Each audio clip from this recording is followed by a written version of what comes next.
તો આપણે નગરપાલિકા છે ત્યાં આગળ હું ઊભો હતો અને આ ભાઈ મળ્યા છે અને પૈસા લેવા માટે આવેલા તો મેં એમને 20 રૂપિયા આપ્યા. પણ મેં એવું કીધું કે તમે દારૂ ના પીતા.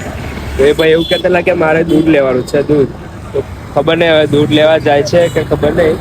મેં તો પૈસા આપી દીધા એટલે વાગ્યા તો મેં આપી દીધા. મેં એવું કીધું કે દારૂ ના પીતા, દૂધ લઈ લેજો એમ. મને એવું લાગતું કે આ ભાઈ દારૂ પીતા એવો જ લાગતો. પણ એ ભાઈ કે મારા પગમાંથી ચલાતું નથી અને મને પૈસા આપો એમ. 10 રૂપિયા માંગેલા તો મેં 20 રૂપિયા આલ્યા કે દારૂ ના પીતા તમે, બરાબર. જો એ જાય છે હજુ. હું તો આવ્યો છું બજારમાં. એ મારી કાકીને બધું લેવા ગયા છે, સાડી એવું. તો હું આ બાજુ અહીંયા ઊભો છું. ગરમી પણ બહુ પડે છે જોયો.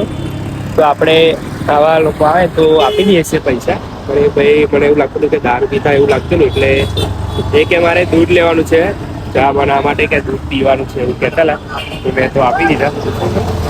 નગરપાલિકા છે ત્યાં છું.